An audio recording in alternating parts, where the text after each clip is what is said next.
Hello everyone, Ember Power here and welcome back to a new video.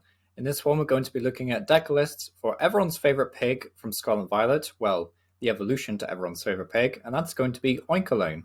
So Oinkologne, or however you want to pronounce that, I usually was saying Oinkologne before, but apparently that's completely wrong, it is Oinkologne, who evolves from Miltank, everyone's favourite pig from Scarlet and Violet.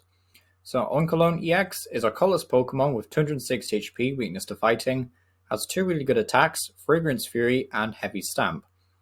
So Fragrance Fury for one colorless does 10 damage and then 30 more for each of your opponent's bench Pokemon. This is the exact same attack as Ice Rider VMAX's attack, Ride of the High King, although this is for 1 energy less. Also has the attack Heavy Stamp that for 3 colorless energy does 210 damage, then you flip a coin, if heads this Pokemon can't attack during your next turn. So basically we want to try and use Fragrance Fury as much as possible, then come in with Heavy Stamp, and then if we flip heads or whatever, or if our opponent damages our Oinkologne to the point where we think they're going to knock it out, we then can use cherens Care Loops to pick up Oinkologne and then promote a new one and use Fragrance Fury again and just continuously hit our opponent, not letting them ever take a knockout. So very efficient damage, very efficient tech options, very efficient disruption, and option for cherens Care. So could Oinkologne be the next great wall deck, effectively? A next great stall deck, start looping all this damage, especially with Fragrance Fury doing pretty solid numbers. This could be very scary after a while. Also just a great troll deck, if nothing else. So some new translations we have to go over is Beach Court says the treat cost of each basic Pokemon in play is 1 colorless less. Very good for the Lost Zone version of this deck, because obviously people thought, well, this is colorless energy, we might as well make use of the fact that you can essentially attach any energy to this guy. So we will of course be using the Lost Zone deck in some instances. So Mirage Gate, finding 2 different basic energy, attaching them to Oinkologne. So the treat cost of basic Pokemon, i.e. Cramorant or Comfey, is 1 colorless less. So that's why Beach Court is in there. We also see Lucky Energy and Scorvet. Lucky Energy says, as long as this card is attached to a Pokemon, it provides colorless energy. I'm aware this is a more recent card, this is not from Scarlet and Violet. However, this is just a recap of a translation if people had forgotten what Lucky Energy does. But essentially, Lucky Energy is a little bit of some extra draw support for the Oinkologne deck. We also see the Scorvet with the ability Hidey Hole. It says, once during your turn, you may use its ability, shuffle your hand into your deck, or the bottom of your deck, and then draw a card. So a very unusual ability because you're not necessarily drawing a lot from it, but it is a nice option to have if you need it in a pinch. So this first list we'll take a look at has a 3-3 line, or a 4-3 line of Oinkologne, I should say, and then a 4-3 Bibarel line, so aiming to use Bibarel as our main draw support, then 1 dunsparce to remove weakness, and then 1 Greninja. So very simple in the Pokemon lineup. Then we look at the trainers and we start to see it becomes pretty disruptive pretty quickly. We see 1 Palpad to recover our trainers, 3 Escape Rope to try and dodge out of attacks, 3, I forget what the name of the helmet is, but it says your Pokemon take 20 less damage from attacks, I believe, if this Pokemon has no ability.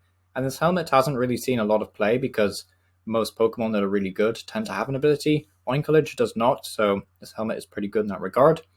We also see 3 copies of Judge, 2 copies of Research, 2 copies of Avery for some additional disruption, 1 copy of Miriam to retrieve Pokemon and draw 3 cards, 3 copies of Cheryl because Fragrance Fury only costs 1 colorless energy, 2 cherens Care to loot Pokemon, and then 1 Boss's Order and 4 Path to the Peak.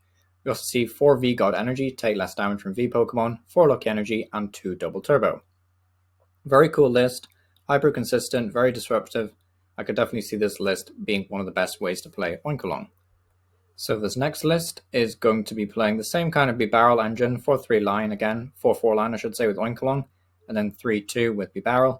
Also see a Miltank in here just to try and wall out some unsuspecting V-decks that won't suspect Miltank to be seeing play because of EX popularity, but Miltank is in here, which is a nice option. We also do see 1 Scorvet and then 1 dunsparce. For the trainers, pretty similar to the last build. We are playing Arvin this time around just to help find the helmet as well, which is pretty handy. 3 cherens Care, and no Cheryl. Interestingly enough, this list is playing a higher count of Double Turbo Energy, so you can have access to Miltank a little bit easier. Overall, I would say I don't like this list as much as the first one. I prefer having heavier counts of everything, but either way, I think these lists are trying to do pretty similar things, and it shouldn't be too much of a difference overall in the end. So this next one is going to be an Oinkologne